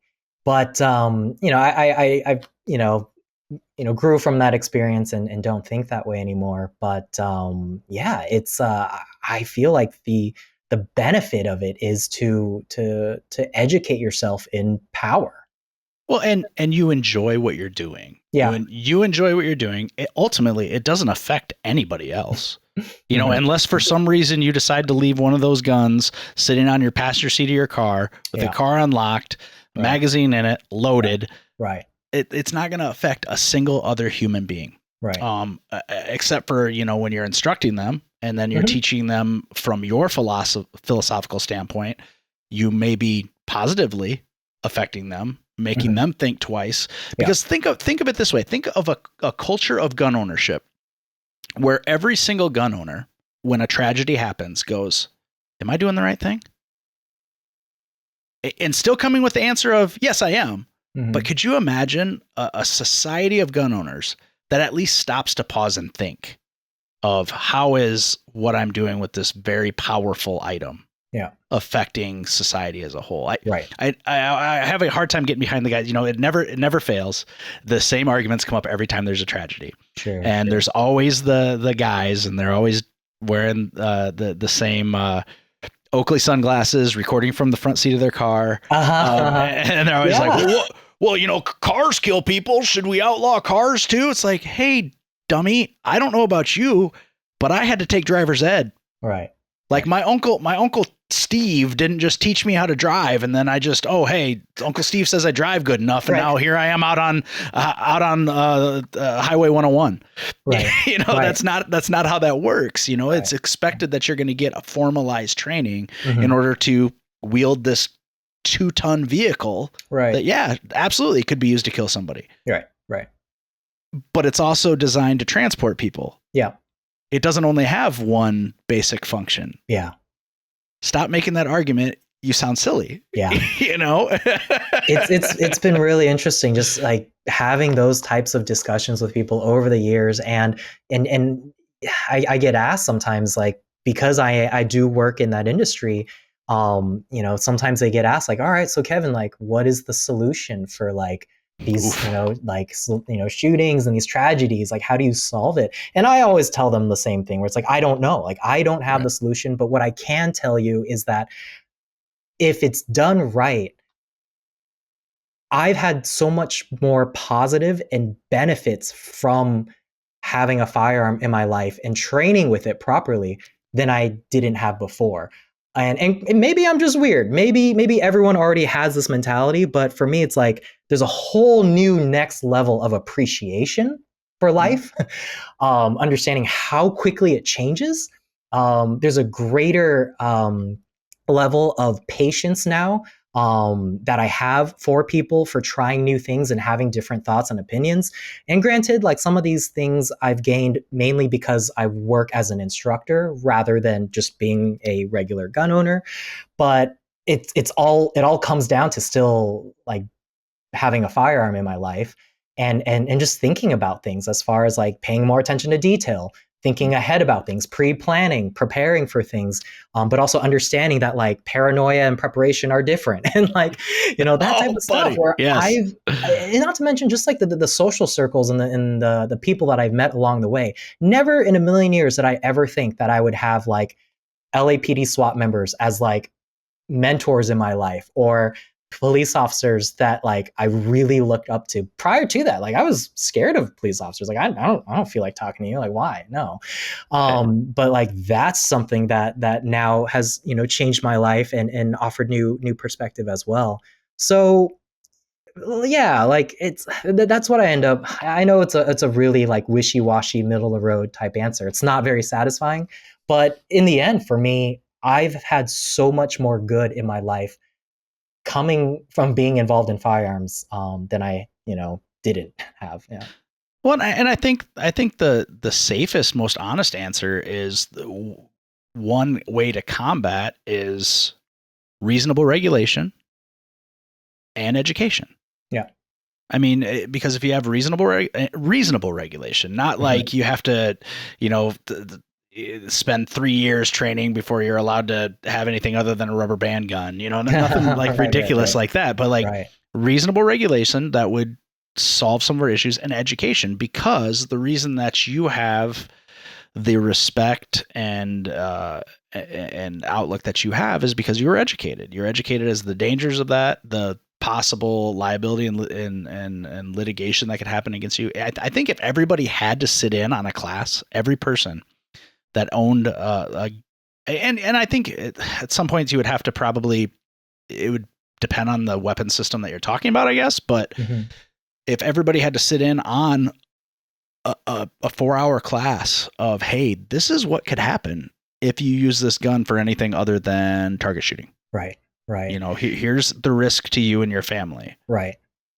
Think about that. Yep. You know, I think it would change the culture. Yeah. And ultimately that's what I think we're talking about, is changing culture so that it is more effective and more reasonable. Right.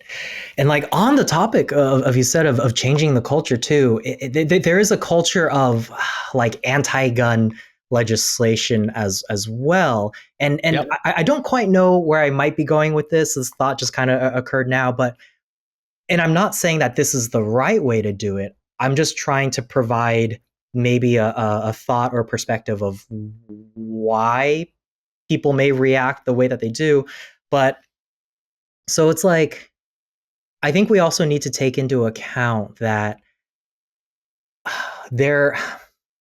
some of the reasons why this firearm and gun conversation is so difficult is because there are some regulations that are passed that are just blatant, like we just want to ban guns. And I feel like a lot of firearm owners might latch on to that. This is going to be a terrible use of word, but like that trauma. It's almost like a lot of pro gun people have been traumatized by like some laws that are just a little kind of crazy, but and I mean crazy in the sense of like, for example, there are some laws where, you know, as I try to be a reasonable person, but right now with California, there's a law where like a certain rifle, if it looks a certain way, it's considered an assault rifle. But if it doesn't look that way, then you're okay. So if you change the look of it, then now it's okay to have it configured in that way. And I won't go into the weeds, but the function function is not important. Right. Oh my God. Right. Right. So it's like one of the things of like, you know, having a pistol grip, and like, so like now with a lot of rifles, there's a couple other things and nuances that go along with it. But the main thing is like, they don't want your thumb to wrap around the grip. So they call it a fin. It's a pistol fin or a grip fin. So it's like your thumb can't get around. So you have to like hold it like a regular rifle. So for all the gun people out there, like if it looks like an M1 Garand or like, you know, the way that you grip it like a traditional rifle, you're good. But if it's got a pistol sticking out of the bottom and you put your thumb around it, then that's not good. Then there's a whole different like thing that you have to do with it. There's other details that go along with it, but I don't want to get too much into the technical stuff. But and I bring that up because I'm not trying to be the person who's like no, like the Second Amendment, you know, like is the way it is, and end of discussion. What I wish people dive further into is also thinking about and understanding why some pro-gun people might react the way that they do, because there have been some laws out there that don't quite make a lot of sense. Another one too that a lot of listeners might not know of is the California handgun roster. So in California, there are a list of handguns that are approved for you to buy. You can only buy those handguns, and most of those handguns are maybe 5 years old, you know, like 5 to 10 years old. Some of them are new. It's this year and last year, it's gotten a little better in the sense of like, oh, like it's the equivalent of like, you know, it's like, oh, we finally got, you know, last year's model. But the big difference is like, there are like they all go through drop tests. I think California has its own type of drop test rating, but there are guns that are only approved and they can get, and I could be wrong here. I'm not a lawyer, so if anyone hears this, apologies in advance. Please correct me. I'm open to that. I think if a gun manufacturer does specifically the California drop test, and I think if they pay a certain amount, they can get, and they have to have certain features. Then they can, safety features, then they can get onto the handgun roster. But here's the thing. If you have someone who, like let's say a police officers, California police officers are exempt from that handgun roster list. Let's say if they have a gun that they no longer want, they can sell. You can sell that to a private party, you know, to a California citizen. So it's like, why, what happened? What's going on there? And maybe I don't have all the facts, which is also very possible. And totally just, you know, disregard my last 5-minute rant. But that was something that I didn't quite understand. So basically what I'm trying to get to is you have some gun owners who have experienced that. So now I feel like they've adopted a mindset of like, nope, no changes, nothing. Like there any change is a bad change now, because they've been traumatized by that.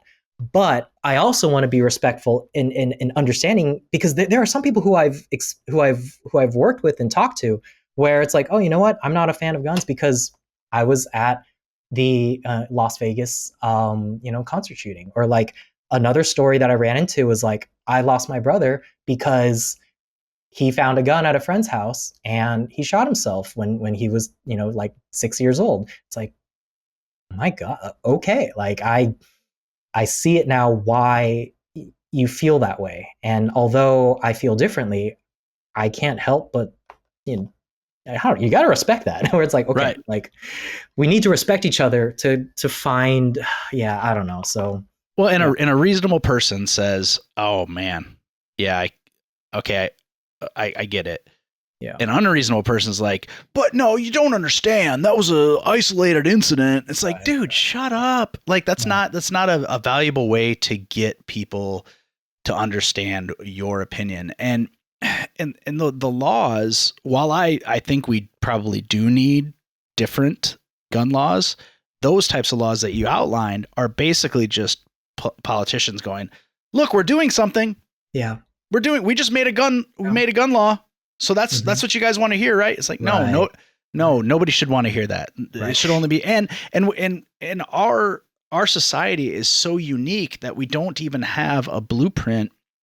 You know, everybody says, well, look at Australia. Australia doesn't have nearly the amount of gun deaths but they never had guns. Mm-hmm. So whether you agree that it should be part of the Constitution or don't agree that it should be part of the Constitution, the fact of the matter is it is part of the Constitution. So because we have to figure out a different solution because the guns are here, they're part of our culture and society. Yeah. So we have to figure a way to mitigate that, because we Right. also have to admit we are the only country where these tragedies happen. Yeah. You know, Yeah. so That's a reality to face. Yeah. so obviously there is a correlation between gun ownerships in America and gun tragedy, but we can't simply look at Great Britain or Australia and go, simple, ban all guns. Yeah. Well, that's not realistic now because there's too many guns. Right. There's too many guns in America. We have to figure out a way to educate people and stop trying to convince people that don't like guns to like guns. Yeah. Right. Yes. That was a big lesson I learned. Yeah. Yeah. Just be like, hey man, okay, cool. Yeah. I get it. And I understand why you don't like them. And I agree with you. You probably shouldn't like them. Yeah. Like, I get it. Yeah. I get it.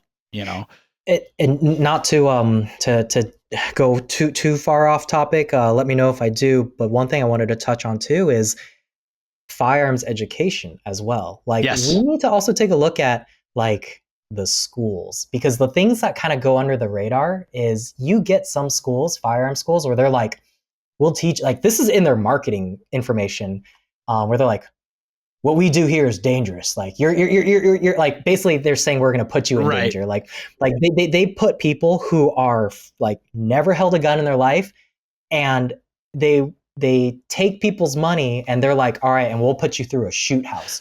We'll teach you CQB, close quarter combat on day one. You've never fired a gun? No problem. It's like, why? Like, why are you put like someone who's never driven before and throwing them into like, Formula One racing all of a sudden. And then you have some schools that are straight up like, oh, you know what? Like, we're going to start teaching you this and that and having you do very dangerous and like things that you shouldn't be doing.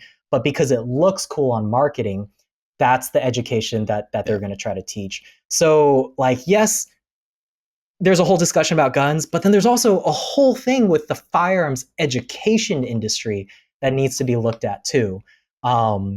There's some pretty terrible schools out there where if you ask them their safety rating, it's like, have you had any incidents in your entire existence? And they'll be like, we've had 3, but only 3. It's just like, I don't think I want to be a part of the school anymore. And so that kind of flies by under the radar too. It's just like schools that are not responsible, and they're just trying to jump onto, like, as my boss likes to say it, Uncle Scotty over at ITTS, like mud flaps and whip antennas. It's all just dressing. Like they just, yeah. And then it ends up becoming a detriment. You're putting your students in danger. Well, and because apparently I like to draw comparisons. You look at legalization of marijuana, right? Okay. So the federal government has not figured it out yet. That if you simply legalize marijuana and then regulate the hell out of it, it's going to be a safer product. It's going to be obviously regulated. It's going to be better regulated. You're going to be able to control how it's distributed. You're going to be able to control the tax money coming in. It really should be a similar thing with firearms education. Yeah, it should be a consistent product. Everyone that says that they're a firearms instructor should have to meet all of the same requirements.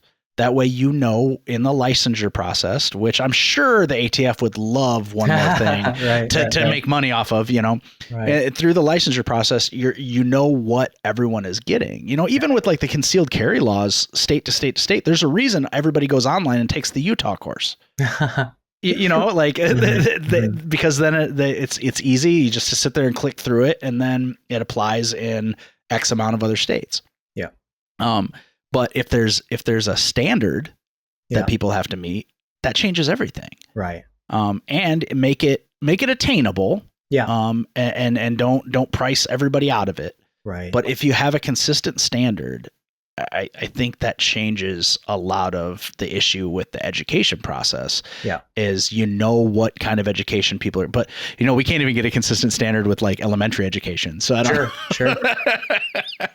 Absolutely. But I think that's the idea. I mean, like you said earlier, there is no, for lack of a, pardon the pun, no magic bullet to fix everything. But I think the problem is we're not having educated discussions about it. We're having passionate discussions about it, and that's dangerous. Right. Right. you know. Right. So I mean, Yeah. I think if the hobby had more emissaries like you, more level-headed people that are willing to admit that certain parts of it are not ideal and could use changing, I think that goes a long way. Right. I have a lot of friends in a lot of different areas. I have a lot of cop friends. I have a lot of actor friends, so, and what I try to do when I have discussions with my cop friends, because, they're all type A personalities and Sure. they like to have their opinions about stuff, is I try to approach it from the most reasonable direction so that they don't feel like they're being attacked, because the minute they feel like they're being attacked, they're going to shut it down and they're just going to be like, Second Amendment. It's like, right, I get it, and technically you're right. Yeah. But hear me out. Right. And I think that's having discussions instead of arguments. But this is America, man. We don't do that. Oh man, yeah. It's been a journey. The firearms thing. I never planned to go down this route. Never in a million years that I think I'd be like teaching people, this type of stuff. But it's I love it. Like yes, you're teaching people to shoot a gun and that type of thing. At least for my experience, a lot of it so much is just like working with people. Like you're helping them through something, especially with the new gun owners. Is like I've had students where they're shaking. They're very terrified of this firearm, and then learning to kind of like figure out what is there's so many bad firearm puns, but like, what is their trigger? It's like, what kind of freaks them out? What are they nervous about? Where their anxiety is, and then making sure they have a blast. And no, sorry. No, I'm sorry. They gotta have plenty of training so they're not shooting from the hip. That's right. Not only am I my dad jokes, Yep. Not only am I a dad, but I'm also a grandpa. I could do this all day. But so yeah. Oh, good. No. I was just going to say, I don't want to keep you too much longer because I know you have a life, but I want to know what's in the future for Kevin. Like, where are you headed? Where are you headed now? I know that your dad has had some health problems, and you've been kind of helping take care of him. And last I heard, he had improved though, so I'm glad to hear that. Right. But so I know you've been stepping up and being a good son and doing sonly things. But where do you see what are your goals for the next 5 years? Where do you see yourself headed? Okay. Well, I am trying to be, as good of a son as I can, but also as good as a now husband as I can. And hopefully in the next 5 years, my wife and I, we're talking about like kids and stuff and what that looks like in the future. So we'll see with that. But honestly, it's been a bit of a strange transitional time for me. I just started back working at the family business again because of family and dad's health issues coming up. So it's a little uncertain. I'm trying to figure out my way as far as keeping things with the family business like stable and helping out where I can, and then still trying to be involved and as good as I can with the on the family side. Sadly, a little bit the firearms instructing and the production assisting has kind of taken a back seat a bit. Maybe something in the future will kind of come together with those, but I'm a little bit in uncertain territory. Again, like life is weird. It's funny. I didn't think that I'd be at the age that I am now, and where it's still kind of like a little shaky. But I guess that's life. You just gotta take it a day at a time. Do your best to stick with a plan if you can, but understand that plan is going to change. That's a good outlook, man. I tell you what, next time I'm in town, you can take me out shooting. I would love that. Yes, I would love to go. I would, like I said, I own guns. I just don't use them often. But sure. I'd be interested, someone with your experience to to shoot with you because I know that you've had some pretty notable clients. I know that you do some pretty interesting stuff. Like the tactical stuff is kind of fun to think about. I'd be happy to. It'd be my pleasure. That'd be a lot of fun. We'll get together and I'll buy you lunch or a beer or something. We'll go out. We'll do the beer after we shoot because yes. right. Safety first. Safety first. Okay, we'll be safe about it. Absolutely. But I cannot thank you enough, Kevin. Would you believe we've been talking for almost 2 hours? I know. I was like, oh man, I looked at the clock. I was like, oh gosh, like it's. Yeah, I know, man. I told you these are usually fun, but I cannot thank you enough for taking part of your Saturday and sitting down with me and sharing your life. And kind of letting everyone a peek behind the curtain of the things that you do. No problem. Thank you for having me. Yeah, absolutely. I would like to have you back again. I think there's plenty of other stuff we could talk about. So I would love that. I would love to hear the story about your marriage and meeting your wife. Oh man, that's a whole whirlwind of stuff. I figure it is. But thank you so much, Kevin. Thank you for everything that you do. Oh, thank you, Zach.